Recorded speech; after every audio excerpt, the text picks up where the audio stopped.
Olá, pessoal. Meu nome é Marcel. Bem-vindos a mais um vídeo do canal Tem de Tudo Fismate. Nesse vídeo, eu vou falar sobre um outro limite especial importante aí que a gente tem da trigonometria, que envolve a função cosseno. Vou falar sobre esse limite. Como que a gente faz para determinar o valor deste limite? Mas antes de começar aqui, não se esqueça de se inscrever no canal e ativar o sininho das notificações para você ficar sabendo das novidades, das continuidades de vídeos que eu pretendo fazer aqui. Bom, mas para resolver esse tipo de limite, a gente vai usar em particular que um outro limite importante aí que a gente tem especial, né, da trigonometria, que é conhecido como limite fundamental da trigonometria, inclusive, que é esse daqui. Esse limite, pessoal, esse segundo limite, seno de x sobre x para x tendendo a zero, ele pode ter dois valores a princípio, dependendo da unidade do ângulo que você vai trabalhar aqui, que você vai considerar aqui. Se x for dado em radianos, esse limite vale 1. Caso contrário, se x for dado em graus, esse limite ele vai valer π sobre 180. Pode não parecer intuitivo, mas é isso que vai acontecer. Então, pelo simples fato de você mudar a unidade do ângulo, esse segundo limite, ele muda de valor também. Ok? E para você entender por que isso acontece, eu fiz dois vídeos falando sobre isso. Um primeiro falando desse limite para o ângulo em radianos, e um segundo falando somente para, considerando, né, o ângulo em graus. Ok? E para resolver, né, para fazer a demonstração, a gente acaba utilizando aqui argumentos geométricos, né? Eu defino uma circunferência de raio unitário, em cima dessa circunferência de raio unitário, eu, eu traço alguns segmentos que vão permitir que eu chegue a construir algumas regiões, né, cuja área eu consigo determinar e cuja área eu consigo comparar para depois, no final, deduzir o valor desse limite. Certo? Então, a ideia, né, é essa para a dedução, né, desse tipo de limite aqui, para achar o valor desse limite. Mas lembre-se que ele pode mudar, né, de acordo com a unidade do ângulo aqui. Bom, pois bem, então vamos agora deduzir aqui qual o valor desse limite. Aqui eu não vou precisar utilizar argumentos geométricos, pessoal. Eu poderia até fazer isso, mas seria um passo a mais desnecessário.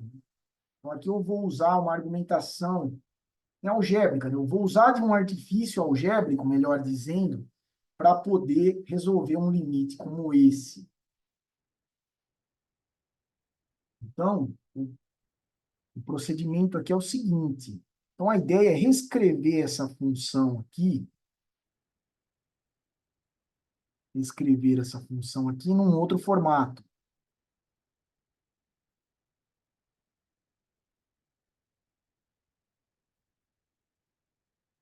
Eu vou fazer o seguinte, eu vou pegar ela, essa mesma função, vou escrever ela aqui novamente, só que eu vou multiplicar aqui essa função por 1 mais cosseno de x dividido por 1 mais cosseno de x. Percebe que essa fração aqui, ela é 1, né? Não altero nada. Mas isso aqui vai ser útil aqui para reescrever essa função num formato em que eu consigo calcular o limite. Agora, observe o seguinte, no numerador, olha o que está acontecendo aqui no numerador. Está acontecendo algo desse tipo aqui, ó. Eu tenho A menos B, vamos considerar aqui um exemplo separado aqui. A menos B vezes A mais B. Como que a gente resolve isso aqui? diferença de quadrados, né? Isso aqui. Quando você faz a multiplicação, quando você faz a distributiva aqui, você vai chegar à conclusão que isso aqui vai ser igual a quadrado menos b ao quadrado. Não é verdade? Eu vou usar esse fato aqui na multiplicação aqui que a gente vai fazer no numerador. Então, o que vai acontecer?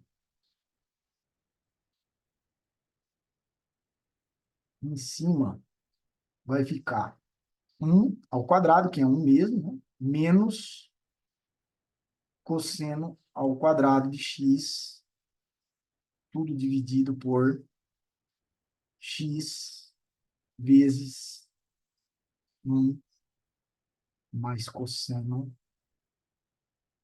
de x. Isso aqui vai ser igual por sua vez. Agora, notem o seguinte. A gente tem lá na trigonometria uma relação fundamental também, bastante utilizada, que é a seguinte. Seno ao quadrado de x mais o cosseno ao quadrado de x, isso aqui sempre vai dar 1, qualquer que seja o ângulo aqui. De forma que seno ao quadrado de x, ele pode ser escrito como sendo 1 menos o cosseno ao quadrado de x.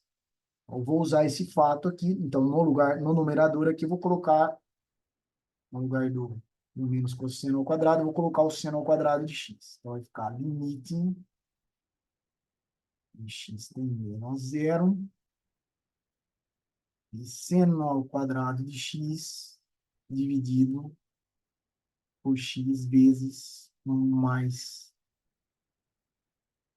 cosseno de x.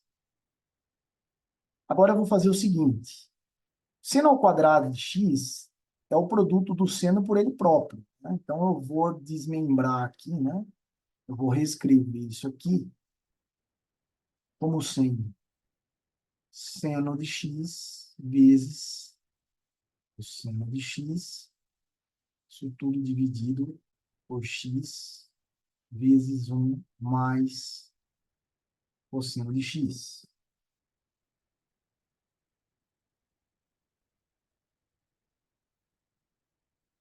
Agora, notem o seguinte.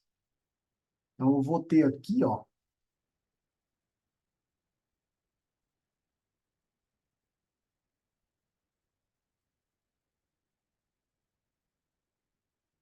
duas funções, né? Que eu posso olhar separadamente, aplicar um resultado que a gente tem lá nos limites, né? Que é o seguinte. Lembra que o limite, se eu pegar e chamar essa função aqui de f de x, e essa outra função aqui de g de x, a gente sabe que o limite do produto de duas funções, ele é igual ao produto dos limites. Uma propriedade importante que a gente tem lá nos limites, que a gente pode deduzir utilizando a notação epsilon e delta, por epsilon e delta. Então, usando esse fato, eu vou chegar à conclusão aqui que esse limite vai ser igual, para x tendendo a zero, de seno de x sobre x vezes o limite para x tendendo a zero de seno de x sobre 1 mais cosseno de x.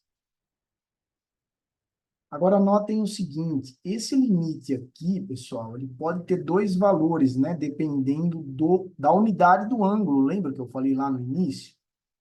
Ele pode ser 1 ou ele pode ser π sobre 180, dependendo da unidade aqui, né? Do ângulo.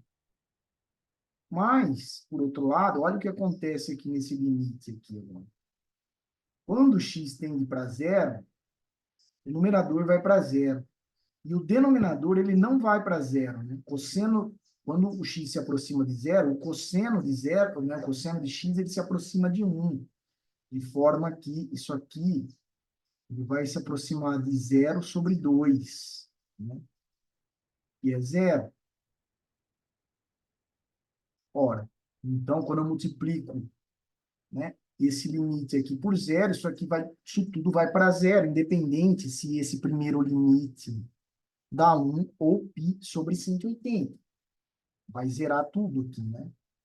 Portanto, a gente chega à conclusão aqui que esse limite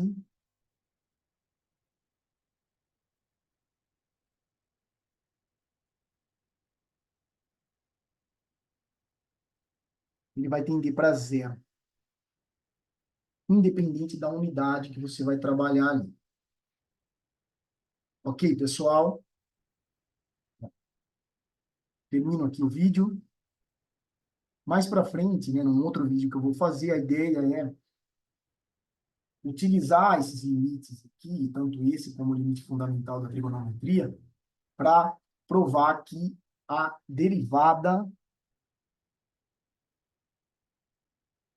do seno de x